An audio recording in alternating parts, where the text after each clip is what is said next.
Cyber Radio, la web radio 100% dédiée aux responsables de la sécurité des systèmes d'information et dirigeants d'entreprise, co-animée par Alain Marty et Billy Ducourant, en partenariat avec Nomios et Fortinet. Bonjour à toutes et bonjour à tous, bienvenue à bord de Cyber Radio. Vous êtes plus de 4800 responsables de la sécurité des systèmes d'information et dirigeants d'entreprise abonnés à nos podcasts. Nous vous remercions d'être toujours plus nombreux à nous écouter chaque semaine et bien sûr, vous pouvez réagir sur nos réseaux sociaux et notre compte Twitter Cyber Radio-TV. À mes côtés, pour co-animer cette émission, il me faut du renfort. Il y a Bruno Chéry, RSSI de Nomios. Bonjour Bruno. Merci d'être là. Et puis également Christophe Auberger. Bonjour Christophe. Bonjour Billy. Fil de CTO, cybersécurité évangéliste de Fortinet. Nous allons accueillir aujourd'hui Jérémy Piazza, RSSI de la collectivité européenne d'Alsace. Bonjour Jérémy. Bonjour. L'Alsace, c'est pas loin de la Lorraine ? Effectivement, oui, on n'est pas très loin.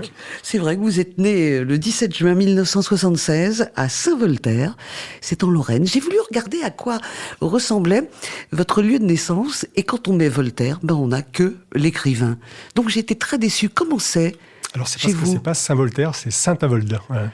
Ah, ben voilà. Et ben voilà. Alors ça, c'est une erreur, vous voyez, de compréhension. Je me suis dit, je suis quand même déçue, j'aurais voulu voir un petit peu où vous avez habité. Après le bac, qu'est-ce que vous avez eu envie de faire ? Après le bac, je me suis tout simplement posé la question au préalable, quel serait éventuellement le métier le plus porteur ? On approchait globalement des années 2000. Donc là, l'informatique, in fine, a fait son irruption à ce moment-là dans ma vie. Et je me suis orienté vers un diplôme universitaire en informatique et système industriel. Absolument. Donc, on va résumer. DUT informatique et système industriel. Ensuite, vous complétez avec une 3e année. Oui, en exploitation des systèmes d'entreprise. Et puis, derrière, pour compléter un peu le CV, un Master 2 en gestion de projets informatiques. Si je fais les comptes, vous avez 20 ans d'expérience dans l'informatique et dans des organisations multinationales dans la technologie.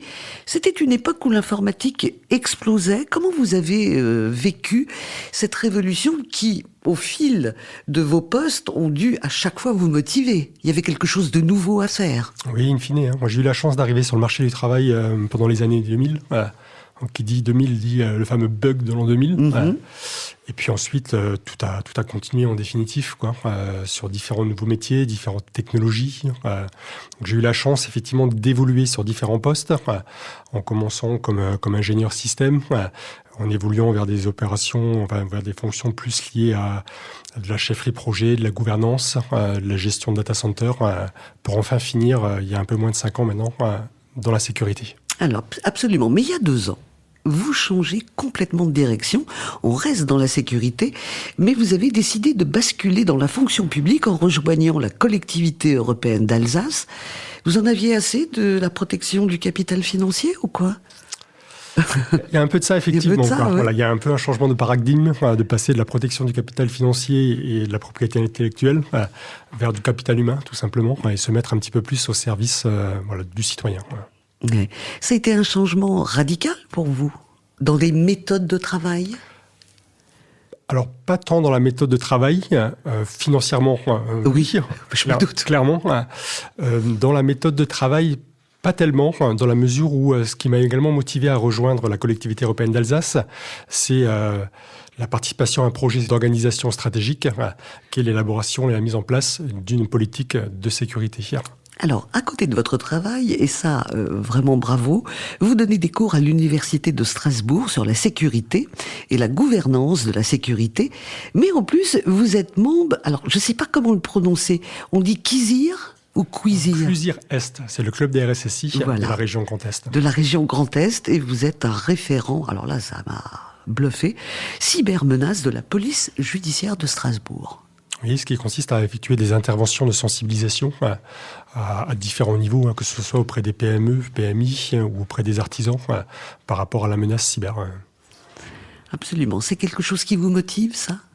On est dans le même esprit que donner des cours à l'université. C'est simplement la passation d'une connaissance à un moment ou à un autre qui, j'estime, doit servir au plus grand nombre sur un sujet aussi important que celui-ci.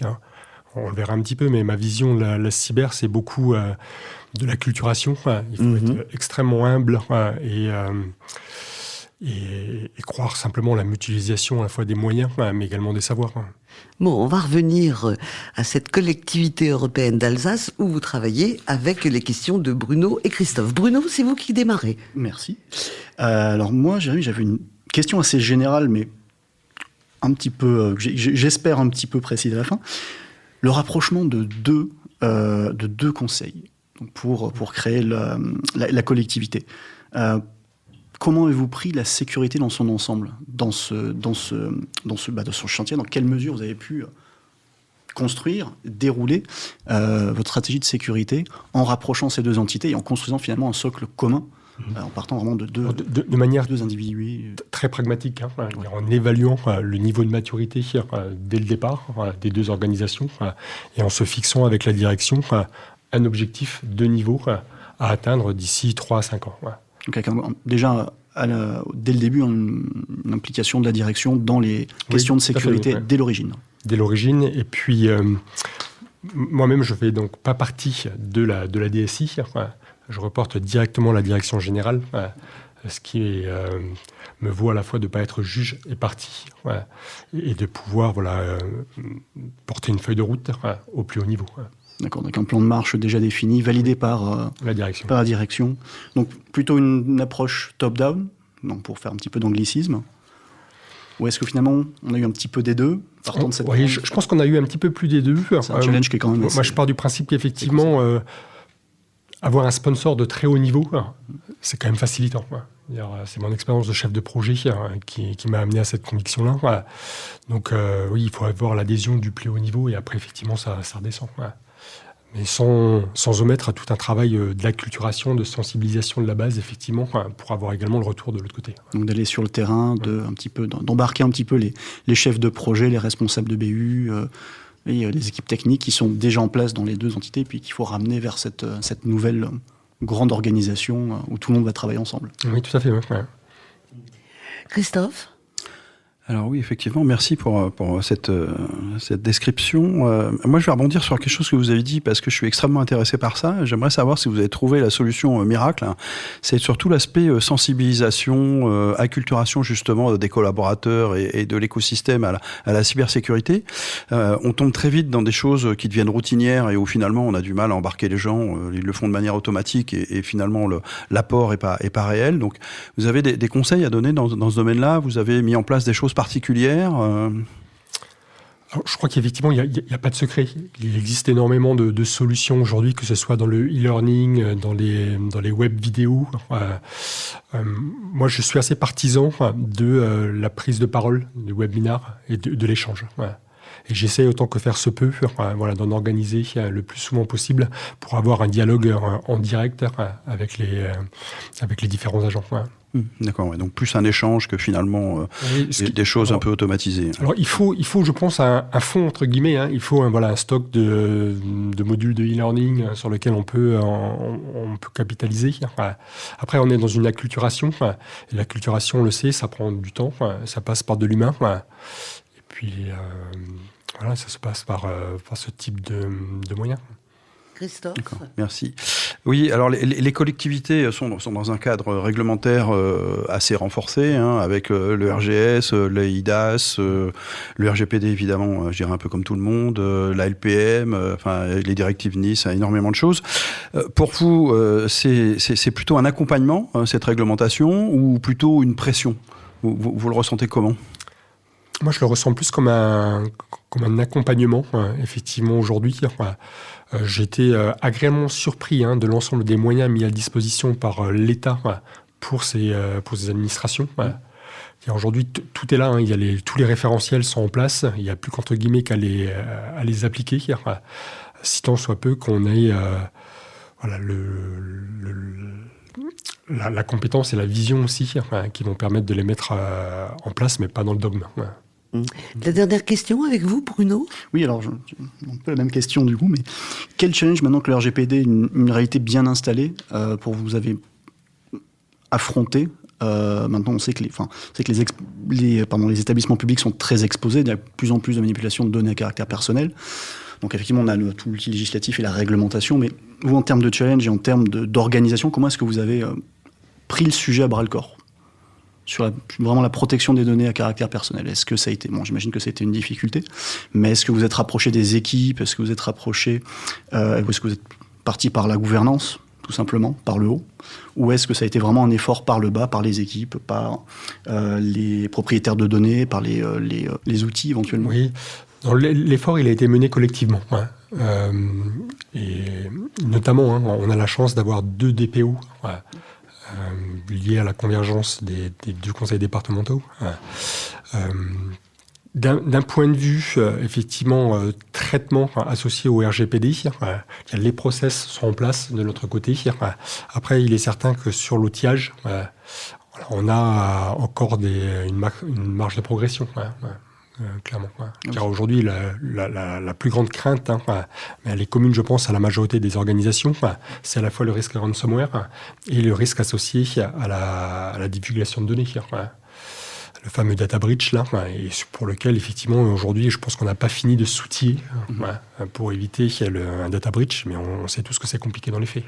Et puis c'est un sacré challenge, en plus, en rassemblant 2 grandes entités à l'origine, vraiment, c'est disparate. Bravo. Bravo. En tous les cas, moi j'ai une dernière question concernant le cœur de métier. Pas de regret finalement d'être dans le service public? Absolument pas. Absolument pas. Merci à vous Bruno, merci Christophe. Jérémy, plus jeune, vous auriez aimé travailler dans le monde sportif, soit comme kiné, ce qui est déjà un métier particulier, soit comme nutritionniste.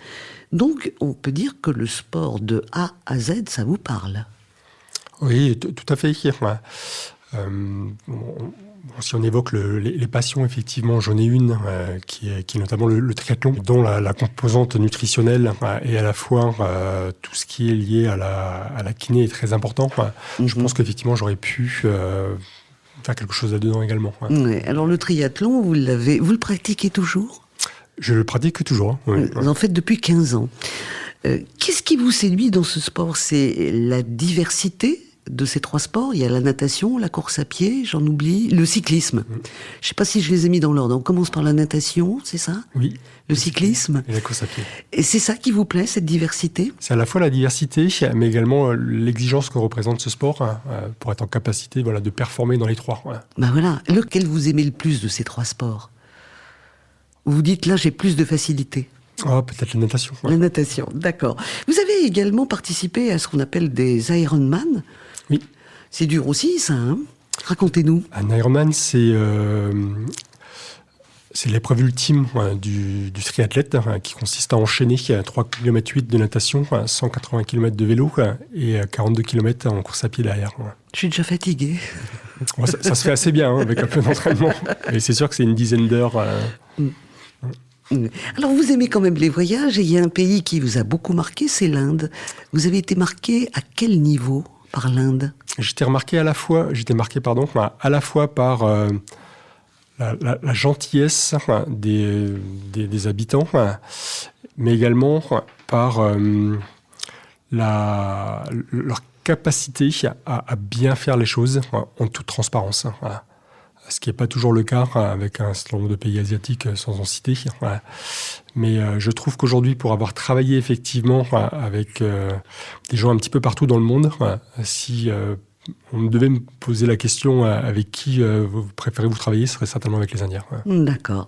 On va revenir à la CEA. Aujourd'hui, dans l'actualité, ça fait 50 jours à peu près qu'on est en guerre, enfin que l'Ukraine est en guerre, et la CEA est très engagée dans l'accueil des Ukrainiens. Quelle est votre participation dans ce projet? Enfin, c'est pas un projet, c'est l'actualité du moment, dans cette urgence. Alors, directement, je ne suis pas forcément impliqué, mais effectivement, au sein de la collectivité, on fait office de zone d'accueil pour l'ensemble des Ukrainiens qui sont en transit, que ce soit vers des hébergements en France ou ailleurs en Europe. Donc, ils arrivent chez nous, on leur propose à la fois une restauration, mais également des vêtements, des jouets pour les enfants. Ils peuvent prendre une douche, ils peuvent rester le temps qu'il faut, entre guillemets, avant de repartir vers une prochaine destination. Voilà, ce qui vous rend fier encore plus de votre région. Bah oui, Bien sûr. faut le dire. Merci beaucoup Jérémy, merci également à Bruno et Christophe qui sont venus vous titiller sur votre cœur de métier. Fin de ce numéro de Cyber Radio. Retrouvez toute notre actualité sur nos comptes Twitter et LinkedIn. On se donne rendez-vous mardi prochain à 14h précise pour accueillir un nouvel invité. L'invité de la semaine de Cyber Radio, une production B2B Radio.tv en partenariat avec Nomios et Fortinet.